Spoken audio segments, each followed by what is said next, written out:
Back in the day, whenever we were excited to play a video game that we just bought, I would sit patiently in the backseat of the car and just admire the box art.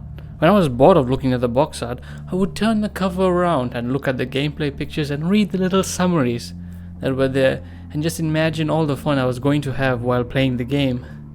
When we reached home, I would run straight to my room and slowly peel away the plastic wrapping that was on the cover and crack open the case and smell the plastic of a brand new game.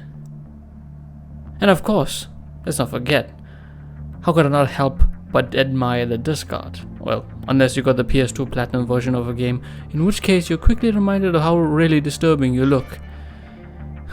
Once you're done looking at the disc, you slowly put the disc down in an attempt not to scratch it, and look to your left, where you're introduced to a whole new world of not just the plastic cover, but given an opportunity to explore more of the game that you just purchased.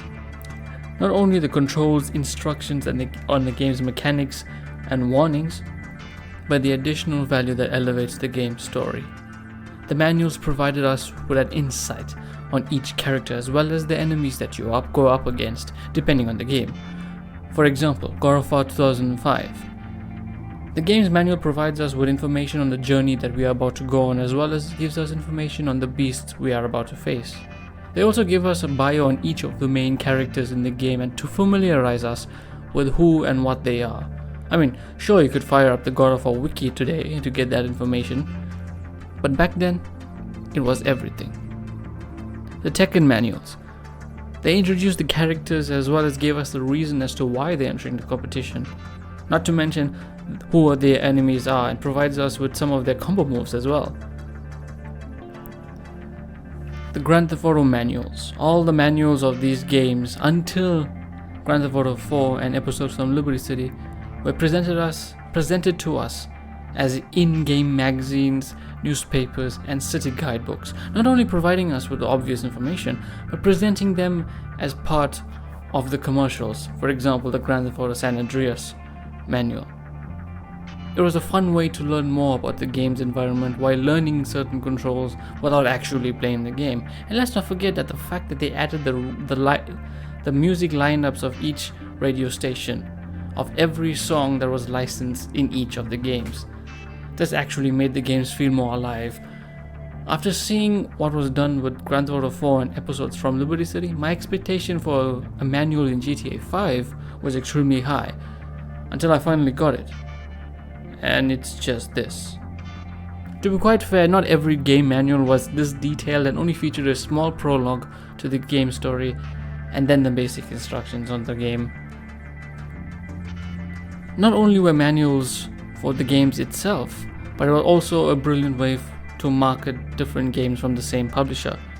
If it wasn't a small promo, it was a completely separate leaflet to promote all the company's upcoming games. For example, back when EA actually made pretty good games and actually cared, they released a promo leaflet with the release of 007 Everything or Nothing, which shows images and summaries of games like Need for Speed Underground 1, SSX 3, Lord of the Rings The Return of the King, Medal of Honor, Rising Sun, and a few other EA games. Konami also did this for their 2004-2005 game catalog, so did Namco for their 50th anniversary. If you're interested in exploring more of the game manuals, there's this The Manual project, which is currently being worked on in vim.net. They don't have all the manuals, but they're slowly preserving everything they can. I highly suggest taking a look at the manuals to witness what we have when we purchased a video game at the time. Buying physical games back in the day were always a moment worth looking forward to.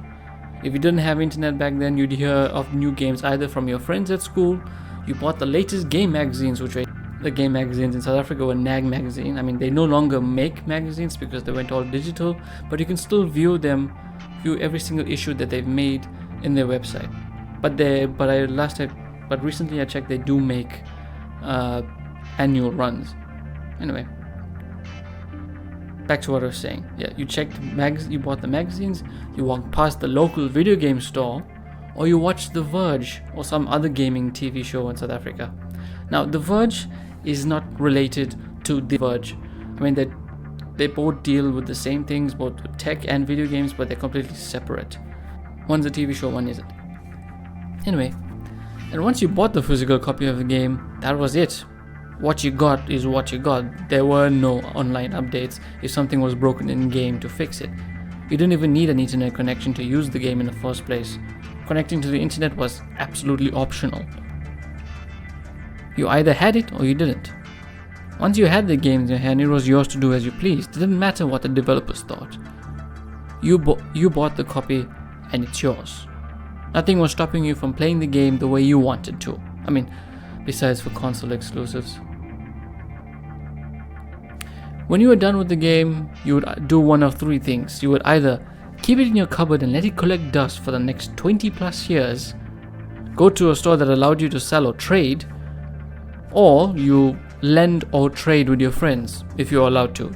My parents forbade us, but it didn't stop my brother, so nothing was stopping you. Now we're told that we don't even own the game. We're simply just buying a license to play it.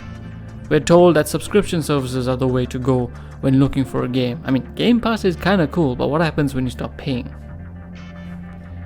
What happens when you pay for a crap load of money a month only to find out that the list is just a bunch of games that you've already played and aren't interested in? We pay full price for games that are just gonna sit in our library for years without you realizing it. Then they get removed from the store for whatever reason the publishers come up with.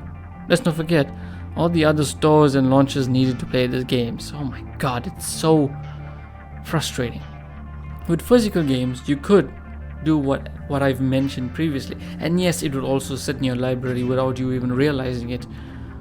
But when you open that drawer in which you keep your games, or wherever it is you did, you will be reminded of the fun times you had in those games, whether good or bad.